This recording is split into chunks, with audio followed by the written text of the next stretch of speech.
Welcome to the Gay Buddhist Forum, where teachers from all schools of Buddhism offer their perspectives on the Dharma and its application in modern times, especially for LGBTQI audiences.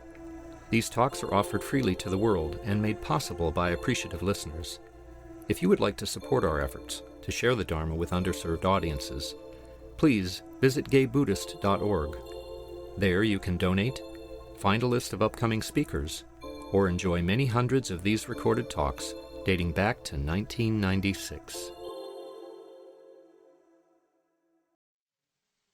Been here before? We normally go around introduce ourselves. Okay. I am Ting Hao again. Tom. Alan. Dennis. Steve. Walt. Flint. Terry.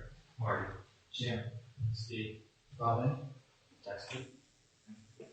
Jim. Jack. Adrian. Ernest. David. My name is Bob.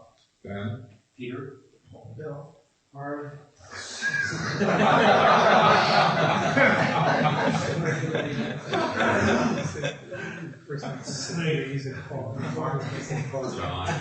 Lee. Ron. Larry. Lou. Todd. Mark. Thank you. And David just sit down. Okay, I guess I just turn over to Jim Wilson. Thank you. It's wonderful to be down here again. Thank you very much. It's a beautiful spring morning. I think last month it was raining, if I remember correctly. For those of you who are new here, I always begin my talks with some music. So.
I'd like to talk today about ignorance. So, and one of the approaches of the Buddha, Buddha means the awakened one, and part of the meaning of the awakened one was that he perceived and understood things clearly. So, at various times in the Buddha's teachings, he would speak about common mistakes, common misunderstandings that people have about existence and about ourselves. And then he would use these to elucidate a clearer understanding. This kind of ignorance that the Buddha addressed is not ignorance like about a particular topic, like I'm ignorant about calculus. I tried, but it didn't work. Or it's not, say, ignorance about macroeconomic theory, something like that. It's ignorance about how the world actually works. Like you could say the true nature of the world. So. And this kind of ignorance is rooted in a habit of mind, deeply ingrained habits that we have. So the removal of this ignorance, because it is based on a habit of mind, requires some consideration and some contemplation on our part, because it tends to run against our the habits that we have had. The Buddha would have said habits that we've had since beginningless time, over many, many, many lives. So very, very strong. If you don't feel comfortable viewing this from a reincarnational perspective, you can think of these habits as deeply rooted in our mammalian nature. Some deep, very, very deep habits. So deep that we are hardly aware that we perceive things and understand things from that perspective. I'd just like to touch on three that the Buddha brought up quite often in his discourses. Just touching on them for your consideration. One is mistaking the impermanent for the permanent. Okay? So that's mistaking the permanent for the impermanent. So that's the Buddha would often say that people make this mistake. They think that the impermanent is permanent, and that is a cause of suffering. So. The second one is mistaking not self for self. And so,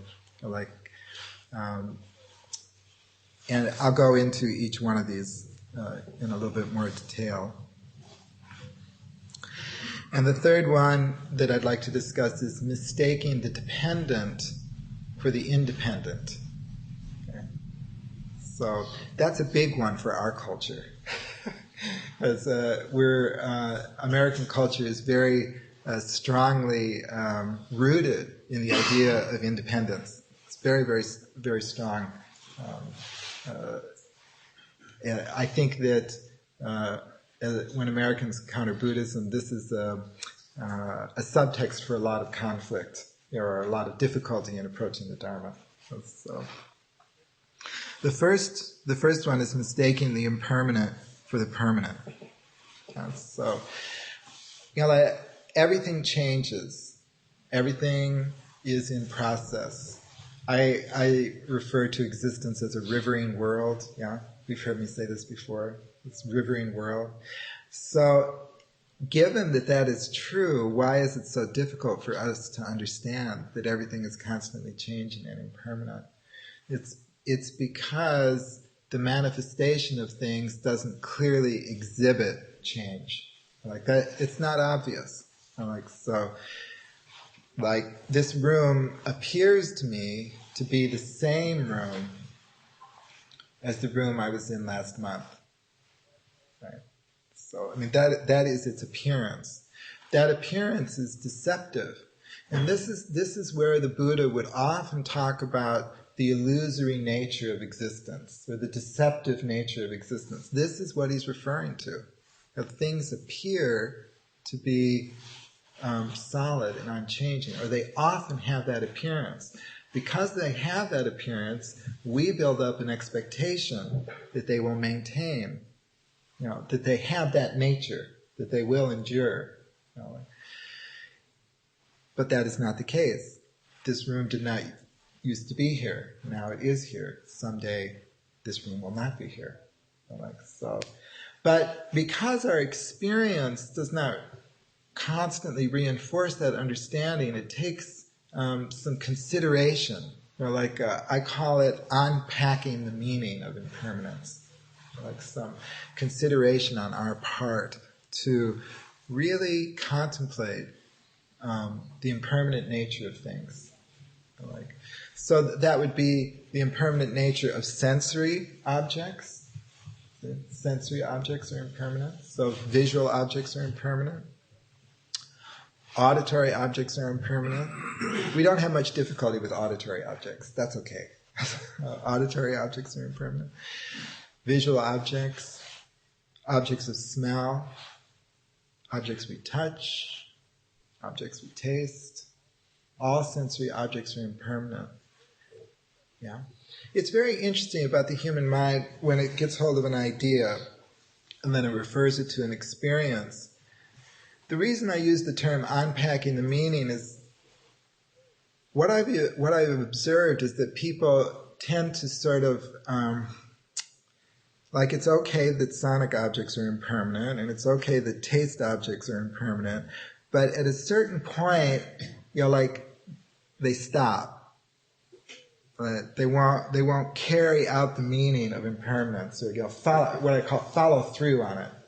So that's why some meticulousness or contemplating it, in some detail, it can be very helpful to one's practice, because then it brings up into one's consciousness, where is it that we really dislike impermanence? I had a student who was getting criticized severely by her boss. Right? So up into her mind rose, everything is impermanent. Now would be good. At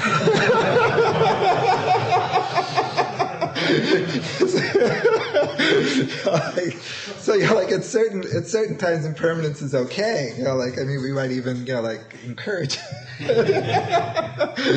But it's important to, like I say, unpack the meaning of impermanence, to become aware, just where it is that we resist that idea.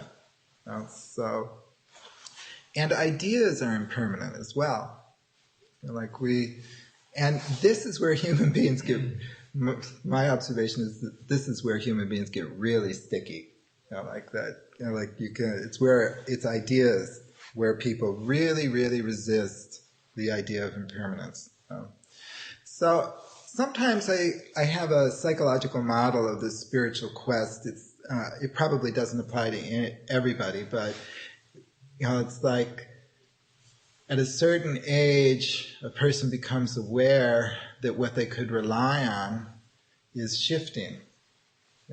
It's changing or vanishing. So maybe it's one's parents, maybe it's a political commitment that we had, that didn't pan out the way we thought it would, or something like that. And then there's this kind of quest. The person is launched on a quest to find something that is reliable, to sort of fill in that space. And so the irony is that there is something which is completely reliable, and that is that everything will change. But there's sort of, what I've observed in a lot of people is that there'll be a shift from, say, something more mundane and worldly to the idea realm. That one will stake one's claim for permanence in the realm of ideas. I may be impermanent, my friends may be impermanent, the city may be impermanent, but certain ethical principles are true for all time, or certain mathematical principles are true for all time, or certain scientific principles are true for all time. I think this is what makes that kind of activity so attractive to a certain kind of person. It's like, I'm now entering this realm, that is not subject to the vagaries of the mundane world. But you really have to examine this too, because ideas are also impermanent. If you look at the history of science, for example, scientific principles change over time, radically change. So think of what the ancient Greeks thought of as an atom. The word atom means indivisible. Okay? That's what the Greek word means, not dividable. It is. I mean, even in the last 50 years, the nature of the atom, and how we describe it is, gone under tremendous radical change, radically different descriptions. There, in Western culture, many people have staked their claim for permanence in the realm of mathematics. And so, are there any mathematicians in the audience? No. So then I won't dwell very long on this. But mathematics has been held up as the model for how reality actually is. For many, many centuries, Euclid's geometry was considered that's how existence really is. Had a tremendous influence on the West, still does. The influence was so powerful that philosophers would try and write their treatises using a geometrical model, like axiom, thesis, deduction, that kind of thing.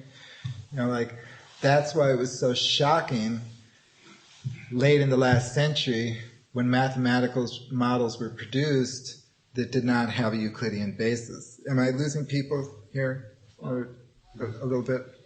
The point is, let me pick a simpler example. Numbers have a history. Okay? Numbers have a history.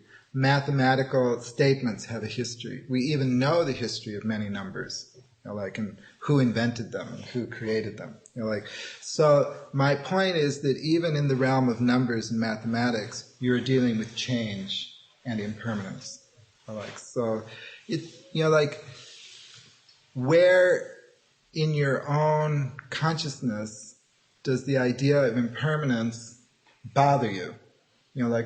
For many Westerners, it would be in the realm of mathematics. For many Westerners, it would be God. Right? The idea of God. But God is impermanent. Whoops, what do you mean? There's a wonderful sutra, I think it's called the Brahmajala Sutra, where the Buddha discusses this very idea of the impermanence of deity. So that really follow that out. Particularly in the idea realm. Because that's where human beings get very, very clingy. So it's human beings get so, the clinging gets so intense in the mental realm that people are willing to die for their ideas. They're willing to die for their ideas. Not only are they willing to die for their ideas, they're willing to kill others for their ideas. Well, in the nature, in the realm of mathematics and thought, though, even if one could postulate that certain principles are fundamental and in some sense permanent, their contemplation depends on the human mind, as far as we know. Right. And that's where it's given the lie, is that you can't, even if these ethical or mathematical or theoretical models exist in some sense as a great description of some element of reality, they depend on the human being. Right. And there's the rub. Right. And that's the third example of ignorance, that mistaking the independent for the dependent. So they overlap. The power of the human mind to force reality into its constructs is really quite dramatic. And the example I like to use is borders between countries. And so you may have heard me bring this up before, but it really is worth considering because this is another area where people get very clingy.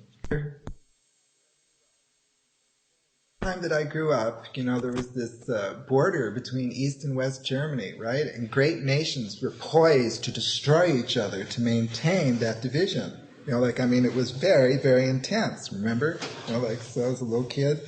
Not Cuban Missile Crisis, the Berlin crisis, all that, all the time growing up. Then, human energy, wasn't interested in maintaining that division anymore for whatever reason. The reason doesn't matter. The border disappears. Where did that border come from? Where did it go? Right. It came from the human mind. It came from the mind. It's mind dependent.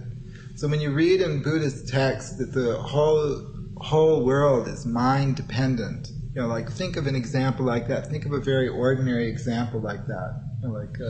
It isn't that difficult to understand if you can bring your attention to those kinds of examples. So. Now, I'm not saying that the border between East Germany and West Germany did not exist. It did exist, but it existed dependent upon our minds, right? Birds did not understand this. See, bird consciousness didn't understand it. Right? Reptile consciousness didn't understand this. Probably bodhisattva consciousness didn't understand it either. It's dependent upon mind. So in observing or in contemplating the mistaking of the impermanent for the permanent, the mind is the key. Observing that. And that's where meditation comes in. So important. Sitting in meditation, you become familiar with the stream of consciousness, the stream of ideas, and how ephemeral that is, how insubstantial that is. When you really have an insight into that experience, it becomes much more difficult to cling to those ideas in that kind of destructive way that human beings so often do. Is it Jim? Yeah. Doesn't that, can't that be taken to an extreme where everything is conditional and there are no values that you can consider absolute values? Yeah, it could be taken to that extreme, and but to say that there are no absolute values is not to say that there are no values. So the way out of that dilemma is to abandon the law of the excluded middle. So to say that this room is impermanent is not to say that this room does not exist. Okay. To say that ethical principles are not transcendental or eternal is not to say that ethical principles do not exist. Ethical principles do exist, and they're central to the Buddhist tradition. But ethical principles in a Buddhist context arise out of the conditions of the way that people interact. For example, in the Vinaya section of the Buddhist canon, people would come to the Buddha and they would say, "We are having a problem in our community." Or the one a very good story is why the Buddha prohibited alcohol consumption. So very early in his career, there were no rules. If you wanted to become a follower of the Buddha, you just tagged along. But as his community got larger and larger, the interaction between people created conflicts, as human beings do. And they would come to the Buddha and they would say, "Well, people drink and then they get loud, They don't pay attention to their neighbors. It's difficult to meditate, and so, this accumulated to a point, and then the Buddha prohibited alcohol consumption. Clouds the mind, makes people, their behavior. Oh, well, we all know. But my point is that the rules of the Buddhist community arose out of context, out of actual situations. In the Zen tradition, in which I'm immersed, they talk about how ethical principles can't encompass the complexity of existence. And it's not just ethical principles, it's words in general. So if you have verbal formulas are abstractions, but all of our experiences are specific. Right? So the generality of words makes it difficult, probably impossible, for them to apply to every single situation that appears. There's also a creative aspect to existence, such that new situations are always appearing that nobody ever thought of before. But our words are based on our memory, based on the past, so that it is likely that situations will appear in which we are unprepared for, and our words do not encompass. It can even be simpler than that. So, take the first precept: do not kill. So, you look out your window, and someone is beating up the 7-year-old child across the street. What do you do? You call the police, or you go out. You can think of situations in which that precept would be highly problematic. Highly problematic. From an ethical point of view.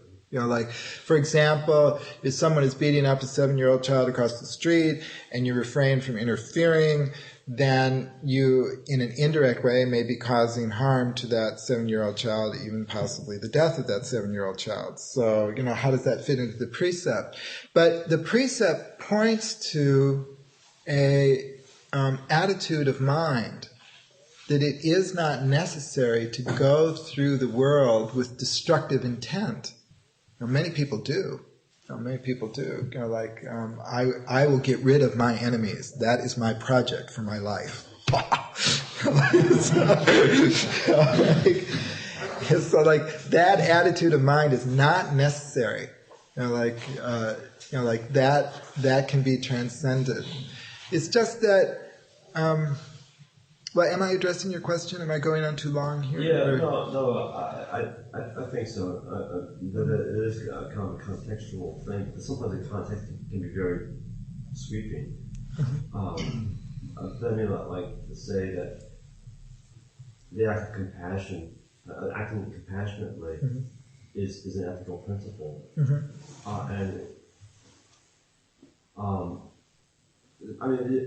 the opposite extreme would be everybody saying, well, everything's conditional. If this person believes that acting compassionately is not within his moral code, I shouldn't condemn him for that. He can go ahead and be a real son of a bitch, and it's not up to me to condemn him. I'm taking that to an extreme, but it seems kind of like there has to be some kind of, if not absolute, at least closer to absolute, so that you can make value judgments. Well, I would suggest that the problem we're facing here is, once again, that either-or logic. That if something doesn't exist absolutely, then it doesn't exist. And that doesn't follow. Things can exist to a degree. Things can be more or less absolute.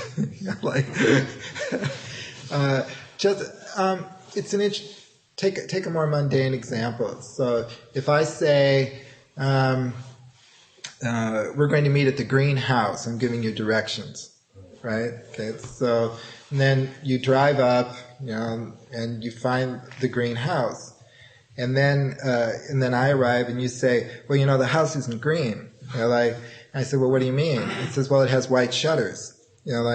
And I say, well, it's green except for the white shutters.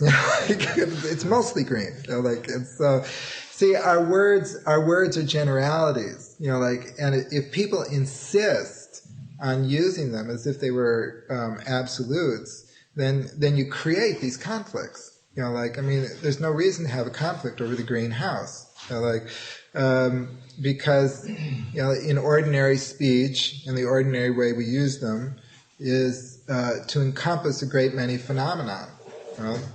And ethical principles also encompass a great many phenomena, a great many relationships. I read the precepts as part of my regular practice almost every morning because they are my good Dharma friends.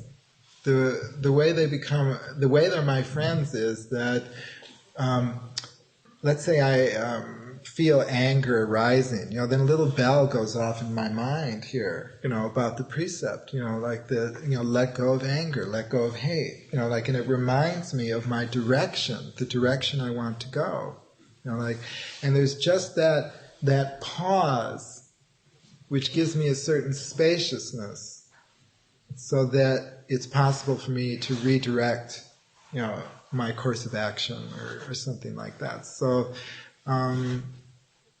does that help? I guess we can't settle it here, but... No, I think I can. Okay. Okay. Absolutely. Relatively. Okay. Then there's the second misunderstanding that the Buddha frequently addressed was mistaking not self for self. Mistaking not self for self. Of course, in Buddhism, this gets really interesting because ultimately the Buddha says there is no such thing as self. But when you read that, it's good to gloss what he meant is there is no such thing as an eternally existing, unchanging self. So, from that point of view, it helps us to understand what the Buddha meant. So, it's interesting about what people feel belongs to them. Frequently the Buddha would talk about letting go of I and mine. Letting go of I and mine. So, for example, a good example of focus on this is one's breath. One's breath. So, breathing. It's I breathe. Actually, people don't very often say my breath. They usually say my ideas. Another example of how powerful ideas are. But if you think about your breath, it doesn't belong to you. It's the world which breathes you. Okay? All of existence is breathing you right now. Right now. It's not your private possession. So. Or, returning to the realm of ideas, one of the ways of becoming less clingy in the realm of ideas is to think about where your ideas came from. So bring up an idea that you strongly identify with. Then ask yourself where it came from. Where did you first hear about that? Okay. That idea is a gift from someone else. It's not your private possession. Somebody else transmitted that idea to you. So, ideas are kind of an energy that travel from person to person. But, when they land in our brain, it's really very fascinating to watch. How once we get an idea, we grab it. It's mine. We are fairly conscientious about forgetting who gave it to us. So. I think one of the reasons we're conscientious about it is that it's often embarrassing. It's usually like Time magazine or or something like that. But seriously, it is a very constructive contemplation to just list maybe 10 or a dozen ideas that are very important to you, and then in the next column, who you got that from.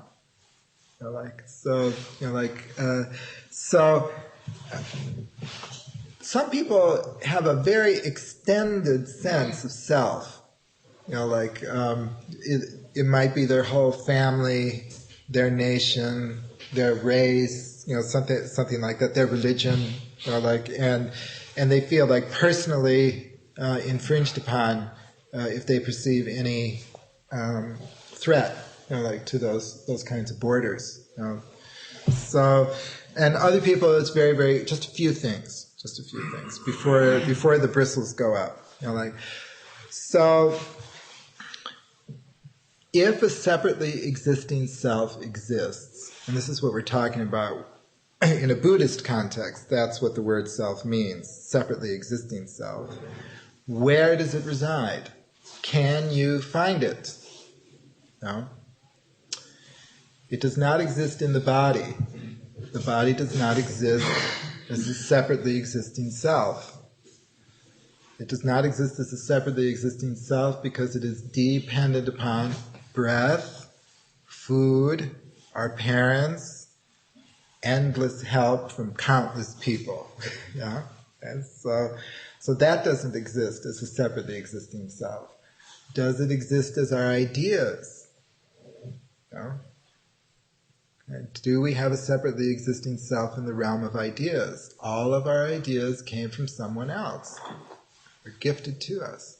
So the separately existing self does not reside in the realm of ideas. Okay? Does it exist in our emotions? Our predispositions, our emotional reactions. Well, this is harder to observe. But one thing that I found helpful was thinking about families that I visited and how all of them have kind of an emotional commonality, like like a shared sense of humor, say, like that. Then try and imagine myself visiting my family, oh yeah, my emotional reactions are like my mother's, they are like my dad's, they are like my brother's, there's this shared inheritance of emotional dispositions, very, very similar to my ideas. So emotions do not exist separately, are not a ground for a separately existing self either. It's not in the body, not in the ideas, not in our senses, not in our emotions. So, the Buddhist conclusion is that there is no such thing as a separately existing self. Now, that does not mean that you do not exist. Okay, this is very similar to what I was talking to Clint about. If you fall into that either-or logic, that's what happens to people. They think that the Buddha was saying that you don't exist. He was not saying that. He was saying that you do not exist as a separately existing self. Okay? So, if you take a glass of water and you look at that water and it has the shape of the glass, and if the glass has a color, it has the color of the glass. So the shape of that water is dependent upon the glass, the color of that water is dependent upon the glass. The water does not exist as a separately existing thing. But that doesn't mean that the water does not exist. It means that it does not exist separately. It's a subtle distinction, but it is possible to understand this. It's possible to understand this. Okay? Are there questions on this or comments? Yeah? I think it is axiomatic in Buddhism that he never talked about anything that didn't further one's progress toward enlightenment. So, in a sense, I see all three of these as methods, as practices. And to concern oneself with that sort of vertigo feeling of no self, in a sense, that like when you said that's the Buddhist conclusion, that there is no self, I don't think so much that that's as important as what is your process as you approach these topics. What occurs to you? What are you able to let go of these clinging things that have clouded your mind through time? And where do you end up? That's for you to discover, and you will discover no self. You will discover only dependence. I think your point is well taken. The reason I mentioned it is that when Westerners read books on Buddhism and they come across that concept of no self, I was trying to introduce how that idea is reached. But all of these investigations are to bring about the cessation of suffering and the end of sorrow. So mistaking the impermanent for the permanent is a source of suffering. Deep source of suffering, probably the most common source of suffering, mistaking the impermanent for the permanent. Why? Because we expect something to remain constant, and it does not do so. This produces anxiety, frustration, dis-ease, all of those. So it's good to contemplate or investigate. And then, as you say, that process of investigation brings about a certain freedom and a lessening of suffering. Is that what you were getting at? My point is that going through this process of saying, I am aware now that this is impermanent. Now I'm aware that that is impermanent. Now I am aware. Right. And suddenly you're aware of being aware. And that all things change. Your awareness of all things changing is your awakening. Right. Thank you. I just have a few more minutes, so I'd like to move on to the third one, which is mistaking the dependent for the independent. And you notice that these overlap a lot. So the Buddha's great awakening under the Bodhi tree thousands of years ago, I love the description of him sitting under this tree for days and then seeing the morning star, Venus, in the sky. And seeing that morning star, he had this great awakening. How perfect, how marvelous. Everything is just like this. But it raises the question about what did he see, because of course he had seen the morning star before. So what did he see that morning? And when he would describe that experience, which it's interesting that he did it on quite a few occasions, what he saw was the complete interdependence of all things, that he and the morning star were not separate. And out of that experience, that deep awareness and understanding, Buddhism blossomed and went forth. So mistaking the dependent for the independent is a way of approaching the Buddha's enlightenment experience. It seems that as we look around the world and as we go through our daily experiences, that things exist independently, that they exist separately. They have that appearance, and the Buddha awakened to the reality that is a mistake, that is not actually the case. So how do we approach this? Independence means separate, existing on its own terms. Other words are like intrinsically existing, those kinds of words. But if you take any object and you investigate it, you will find that it doesn't exist separately or independently. Start with yourself.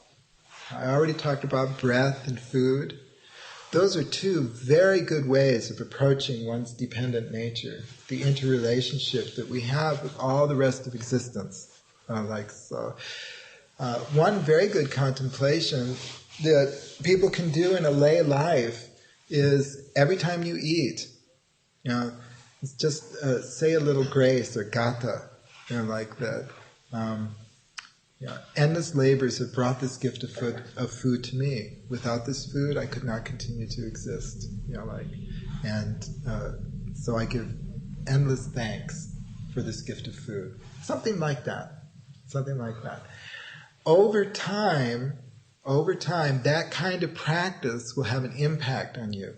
Like it will make you aware, like the toast in the morning, like the Danish, whatever does it, crackers, like McDonald's, doesn't matter, like the important thing is to move that awareness of one's relationship to the rest of existence into the foreground.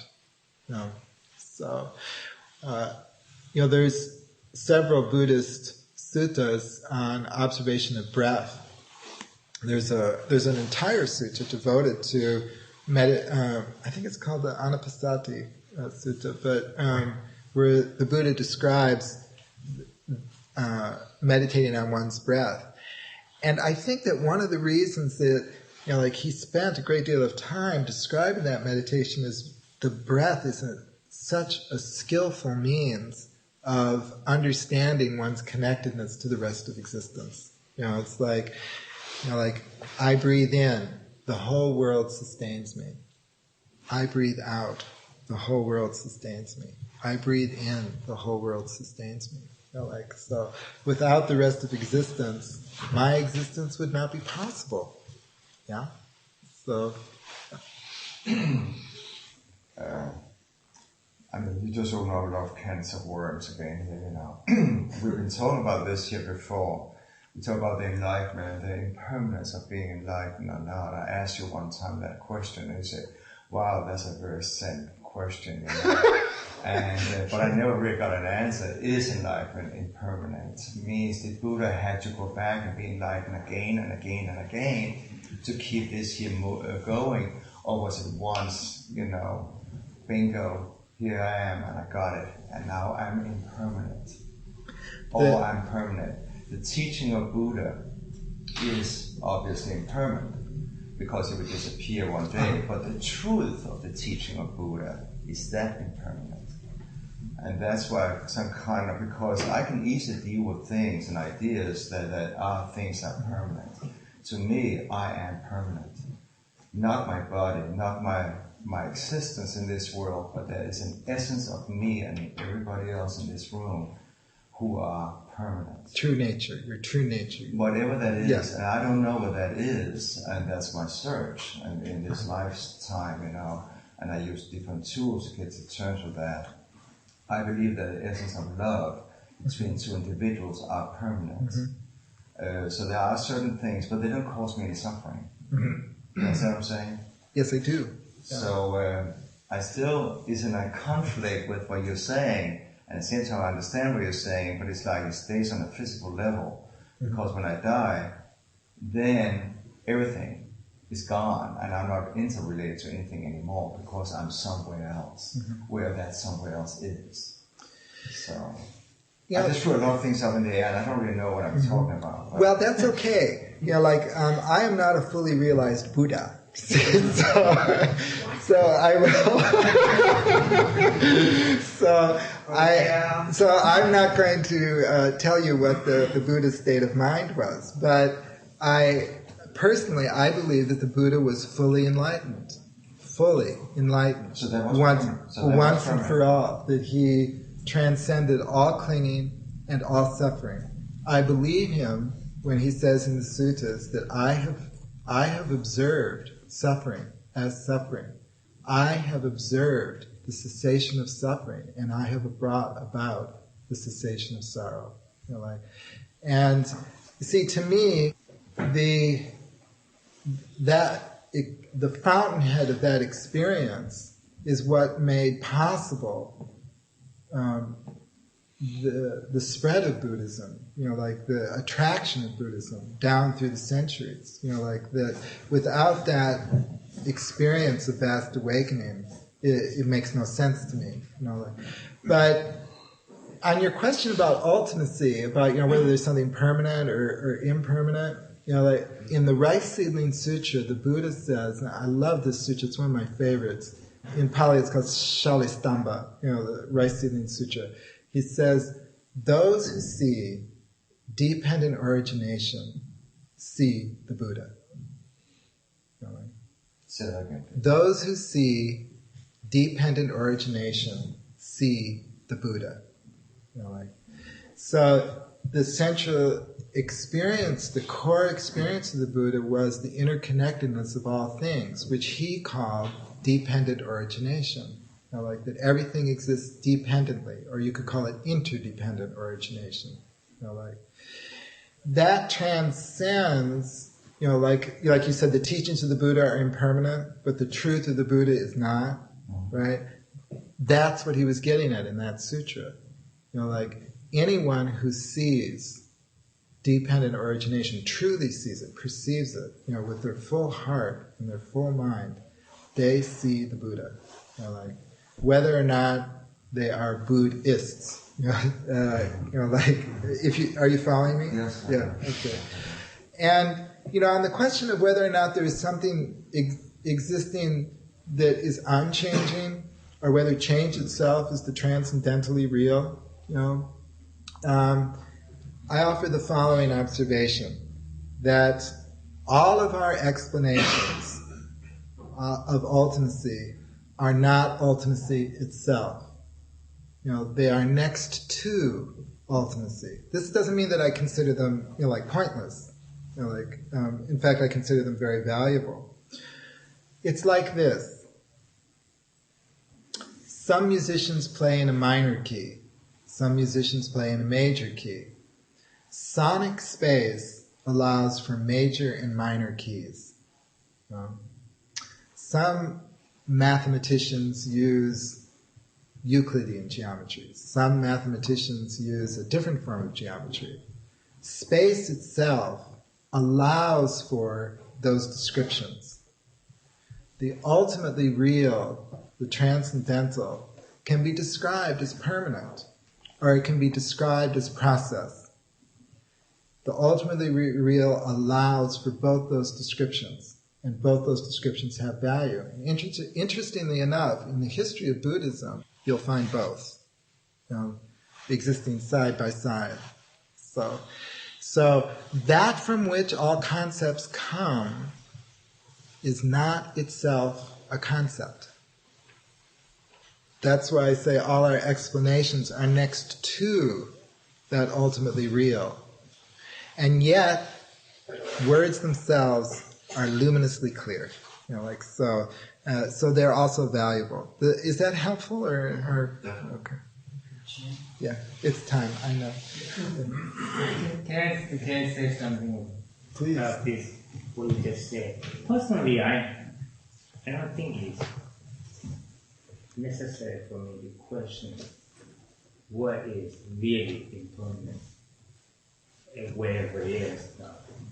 Buddha enlightenment, is it impermanent or permanent?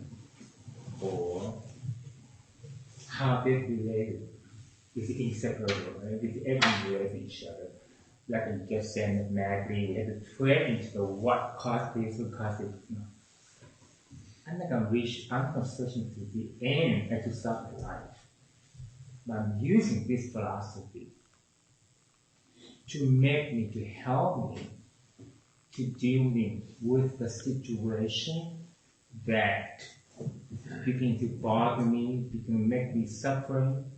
I'm able to accept the fact easily. By recognize this is important. By recognize I can't destroy this because it is not just separate, it's related to me. Environment, for example, all are connected. To stop me right there to destroy that. But to make it easy to accept that thing I'm suffering at that moment by thinking about this impermanent. For me, my loved one, I love this person so bad, I couldn't get that. But at the same time, I couldn't get him. It caused me suffering. I even can recognize this is impermanent. I never let go easier. That's why I'm going to use that impermanent philosophy and a related situation to comfort my daily situation. I'm not going to ask him for why further than that. But working for me, that's my I take. Thank you. Thank you very much, everybody. I hope that we all awaken and soon attain enlightenment and save all sentient beings from suffering. Thank you very much. Thank you for listening to the Gay Buddhist Forum. If you would like to hear several new talks per month and be notified of upcoming speakers so you can participate live, please subscribe to this podcast, like us on Facebook, and join our mailing list by visiting gaybuddhist.org.